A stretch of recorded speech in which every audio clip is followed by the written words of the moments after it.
কথা প্রসঙ্গে বললেন শশী ঠাকুর, সীতা হনুমানকে মুক্তোর মালা দিয়েছিলেন। হনুমান তাই নিয়ে ছিঁড়তে লাগলো, নাকি দাঁত দিয়ে বুঝি একটা একটা করে কাটিতে লাগিল। লক্ষণ এসে কয়, শালার বাঁদর, সীতা দিলেন তোমাকে মুক্তোর মালা, তুমি কেটে ফেললে। হনুমান বলল, এতে তো রাম নাম নেই। তখন লক্ষণ বলল, তোমার শরীরেও তো না রাম নাম লেখা নেই, সেটাও ফেলে দাও। তখন হনুমান বুক চিরে দেখালো, সেখানে রাম নাম লেখা আছে। শশী ঠাকুর, ওর সিগনিফিক্যান্ট হচ্ছে মালার মধ্যে রামচন্দ্রের কাজে লাগে এমন কিছু নেই, আর আমার মধ্যে রামচন্দ্রের উপযোগী যা, তা ছাড়া আর কিছুই নেই। ওই রকম উপমা থাকলে তার তাৎপর্য ঠিকমতো ভেঙে না দেওয়া হলে অনেক সময় বিকৃতি ঢুকে যায়।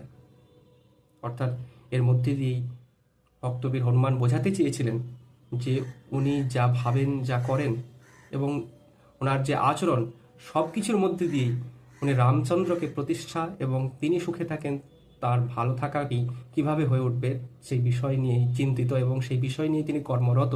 তাই তার প্রতিটি অঙ্গ প্রত্যঙ্গই রামচন্দ্রের প্রতি নিবেদিত। কিন্তু সেই মালার মধ্যে দিয়ে সেই ভাবটা তখন পাওয়া যায়নি, তাই তিনি ছিঁড়ে ছিঁড়ে দেখছিলেন। এটাই এখানকার তাৎপর্য।